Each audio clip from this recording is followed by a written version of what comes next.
Hola, buenas noches, un saludo para todos. Me llamo Jaime, soy de Granada, soy fisioterapeuta con el número de colegiado 7344 en mi comunidad autónoma y bueno, he decidido grabarme un discurso que llevo unos días pues dándole forma, imitando un poco a los personajes que vemos últimamente en televisión, prácticamente a diario, intentando ser lo más políticamente correcto, para ver si de esa forma parece que lo que digo es más importante, ¿no? Y llega con más fuerza tanto al resto de población y cualquiera que quiera oírme, como a pues bueno, los dirigentes y las autoridades, que al fin y al cabo son los que tienen la potestad y los que nos van a ir guiando y marcando las pautas en esta crisis global, ¿no? En esta crisis sanitaria que estamos viviendo.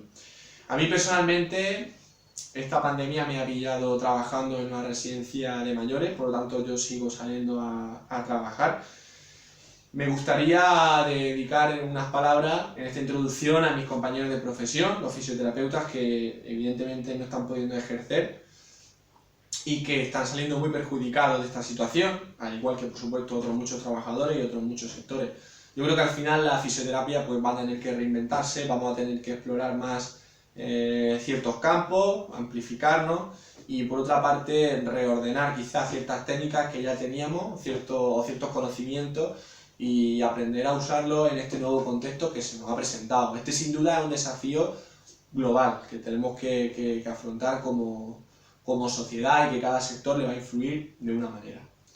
Sin más, paso al discurso. Buenas noches. Este mensaje va dirigido al conjunto de autoridades y responsables que tienen la competencia de tomar las decisiones en el momento actual. El confinamiento, si bien ha sido y es una herramienta esencial para frenar el avance del virus, debe evolucionar. Hago referencia a un concepto dinámico del mismo.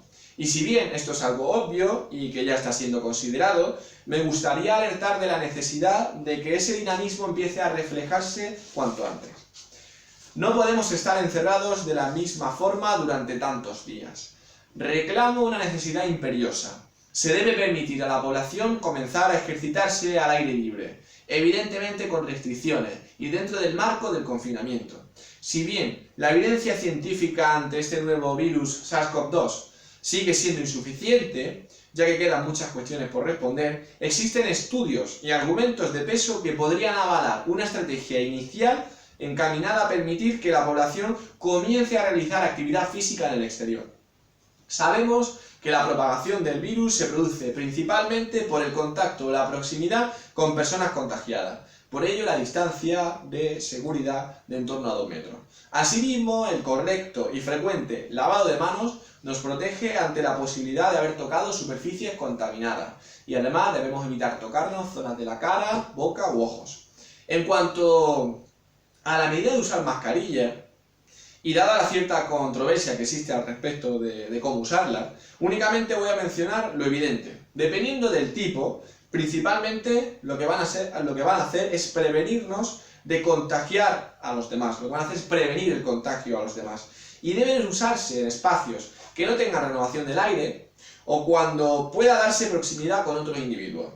Además, es de vital importancia aprender a manipularlas correctamente, ya que de lo contrario podríamos incluso vulnerarnos accidentalmente. El virus necesita vehiculizarse a través de las personas y donde mayor resulta el riesgo de propagación es en lugares cerrados con presencia de individuos a escasa distancia. Por tanto, la transmisión al aire libre es baja. Ya existen artículos que así lo sugieren, como el publicado el pasado 14 de abril que analizaba los datos de expansión del virus dentro del crucero Diamond Princess. Si a esa circunstancia añadimos las medidas de contención ya conocidas y que además son las más eficaces, estoy convencido de que seremos capaces de encontrar fórmulas seguras para que la población salga a moverse. Como fisioterapeuta, puedo decir con criterio que estamos diseñados para movernos. Privarnos de ello irrevocablemente nos conducirá hacia la patología y la disfunción. Con total humildad, reconozco que yo no tengo la solución ni poseo la fórmula más adecuada. De lo contrario, yo estaría sentado entre las élites estos días debatiendo. Pero me siento en la obligación como sanitario y como ciudadano con voz propia de instarles a que las encuentren pronto. Generar esta reflexión no es sino sentido de la responsabilidad. La Organización Mundial de la Salud avisó a España el pasado 31 de marzo de que no basta con medidas de confinamiento para controlar la pandemia. Es una medida necesaria en primera instancia, indiscutible dado el impacto que recibimos, y que tal como declararon las autoridades en su día, nos servía para ganar tiempo. Pero es que el tiempo sigue corriendo, y son muchos días ya en esta situación, y las consecuencias sobre nuestra salud no son nada despreciables. Dado que la ciencia no tiene argumentos suficientes para predecir con certeza el comportamiento del SARS-CoV-2, es de suponer que nos puede acompañar durante más tiempo del deseable. No hay datos fiables acerca de cómo las altas temperaturas podrán frenar la expansión de la pandemia y aliviar la virulencia de esta enfermedad. Es por tanto de máxima necesidad empezar a trabajar en la línea de un confinamiento dinámico. Nuestro esfuerzo debe ir acompañado de otros recursos y medidas que no dependen de la población a pie. Por ejemplo, un mayor número de contrataciones de personal sanitario para lidiar con el colapso, que a fecha 8 de abril se estimaba en torno a la mitad del total prometido, unos 28.500 profesionales contabilizados por los ejecutivos autonómicos. También debe de haber una mayor adquisición de recursos indispensables para el abordaje de la crisis, así como una adecuada organización para así rentabilizarlo al máximo. Aquí hablo del reparto de EPIs necesarios y a tiempo para todos los trabajadores y por supuesto sanitarios. Y además del cribaje a través de la realización de test mínimamente fiables, empezando por los focos más vulnerables y extendiéndose a cuanta mayor población mejor, en función del impacto local de la pandemia. No es una opción asumible, y lo digo con criterio, que se obligue a ingresar a usuarios en residencias que tienen una prueba negativa de COVID-19 con una antigüedad de varios días. Debería de tener como mucho un margen horario de horas, ya que las residencias son lugares muy sensibles ante la vulnerabilidad de los ancianos que acogen. La prevención aquí debe ser máxima, y este tipo de brechas de la administración son inadmisibles. Además de los indiscutibles motivos de salud que instan a la resolución a favor del confinamiento dinámico, entran en juego razones éticas. Es una realidad que España ha sido uno de los países que con mayor severidad ha abordado el confinamiento. Pues bien, igualmente es una realidad que aunque ahora parezca producirse un paso favorable en las estadísticas de la pandemia en nuestro país, estadísticas que por cierto deben ser entendidas como una mera ilustración, no solo en España, sino a nivel mundial, pues bien, es una realidad, como decía, que ha existido un prolongado estancamiento dentro de los plazos de cosecha de resultados debido a la medida de confinamiento. Por tanto, si la población sigue enfermando y sigue muriendo, no deberíamos ser condenados a hacerlo privados de tantas libertades y derechos y sin tan siquiera tener la oportunidad de recibir un soplo de aire fresco cada día. Así bien, el confinamiento estático está provocando innegables consecuencias sobre nuestra salud física y mental, dejando al margen la esfera social que innegablemente va a ser la que durante más tiempo va a estar en jaque. Al estar confinados ocurren tres cosas. La primera, dormimos peor. Se alteran nuestros horarios de sueño y este no es tan reparador. Es sabido que el descanso es fundamental para mantener nuestro sistema inmunológico en condiciones óptimas. Segundo, nos alimentamos peor. Ante la degradación de nuestros estados de ánimo, es cierto que buscamos alimentos que nos van a conferir un cierto confort, una cierta felicidad. Es sabido que el consumo y que la compra en los supermercados de cierto alimento cuanto menos saludable ha aumentado en los últimos días. Pues bien, el consumo de alcohol y de azúcares refinados deterioran directamente nuestro sistema inmunológico, y es que además, tal y como ya han demostrado varios estudios relacionados con la COVID-19 en Nueva York,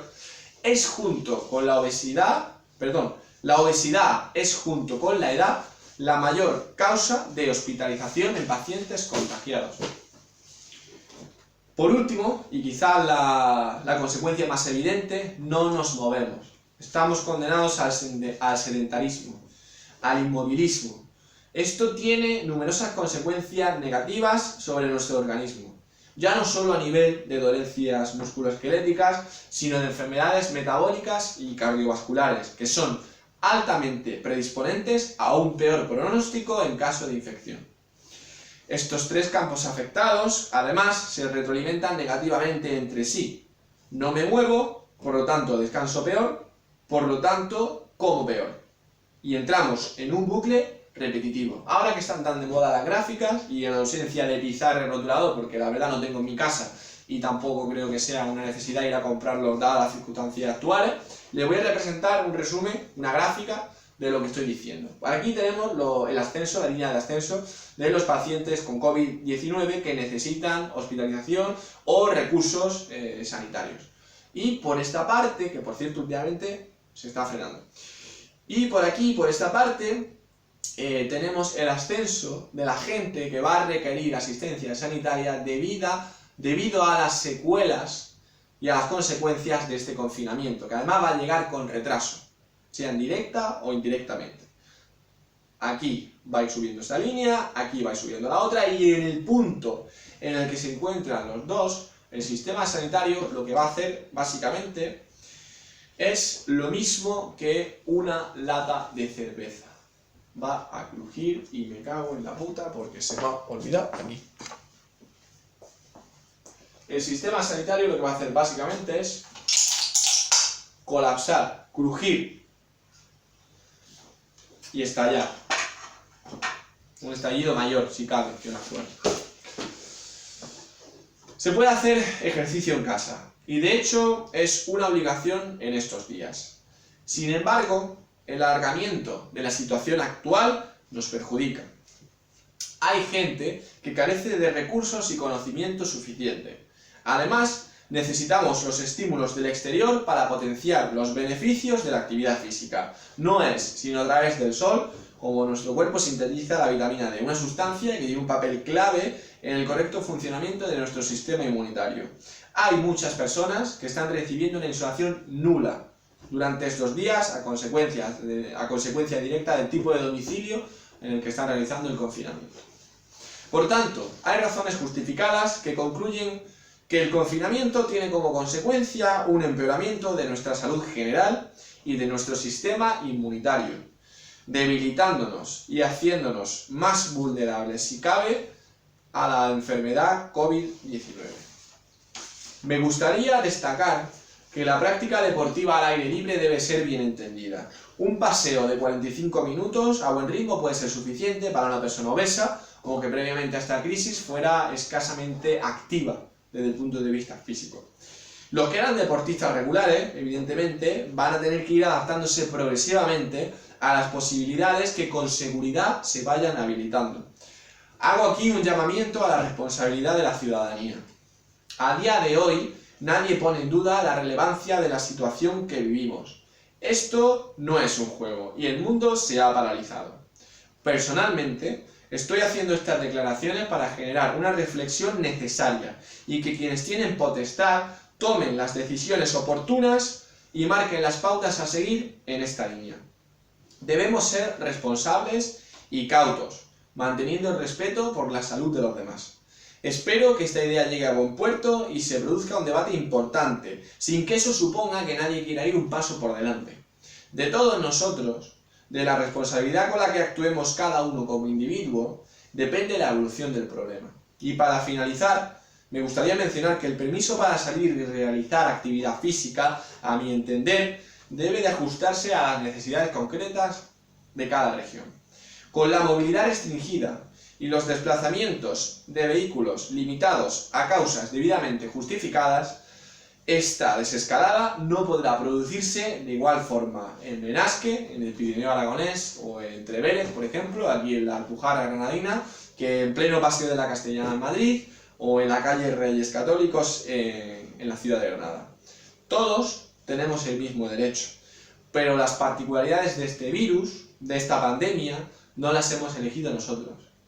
Por tanto, deberán tomarse las medidas necesarias para garantizar el derecho a moverse con seguridad, siendo distintas, lógicamente, en función del contexto. Y ahí las fuerzas del orden y de seguridad públicas tendrán un papel fundamental, como hasta ahora o mayor aún si cabe. Hacer actividad física al aire libre de forma individual y respetando las medidas es una ventana que todos necesitamos. Por favor, ruego para que trabajen y nos brinden pronto esta oportunidad. Muchas gracias.